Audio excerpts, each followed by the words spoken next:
If you think that the Democratic Party can't think any lower, think again. Now they are defending crime and criminals in Washington, D.C. and fighting against the initiative of President Trump to crack down on crime. Fox News Tonight Common Sense Department was very surprised to hear that longtime liberal journalist Chris Matthews criticized his own party, saying, quote, Democrats are once again defending the indefensible. Yes, the Democrats' indefensible list is long, but in this case, Matthews was asking, quote, who doesn't want criminals taken off the streets? And of course, the answer is Democrats. The very same Democrats who don't want criminal illegal immigrants taken out of the country. The same Democrats who started a movement a decade ago to protect females, then decided they would rather protect biological males who identify as females. The party is a walking, talking oxymoron.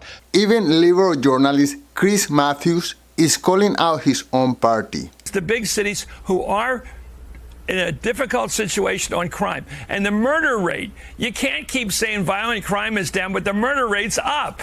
To the average person, the murder rate's about life and death. You don't brag about a rising murder rate. And the Democrats are, I agree with you, Mika, they're falling into the trap of defending what's indefensible. The high crime in Washington, D.C. is not a mystery. Democrats have always been soft on crime, letting dangerous offenders walk away with barely a slap on the wrist. Here is Biden's press secretary, Karine Jean-Pierre, explaining how they try to reduce penalties for murderers, armed robbers, and other violent criminals. I did talk to the team, and we have a couple of things that I just want to lay out for all of you and on what the D.C. bill does. It reduces maximum penalties for offenses like murders and other homicides, armed home invasion burglaries, armed carjackings, as I mentioned, armed robberies, unlawful gun possession, and some sexual assault offenses. And if they continue being soft on crime, they will continue losing elections.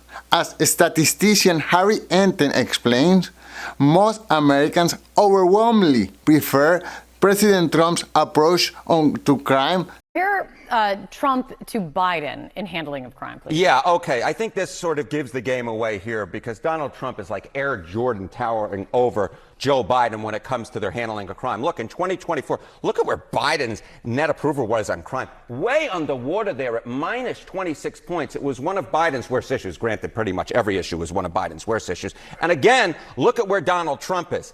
Way, way, way above Joe Biden. What is that? That's 27 points. So Americans vastly prefer Donald Trump's approach to crime than they did to Joe Biden's. And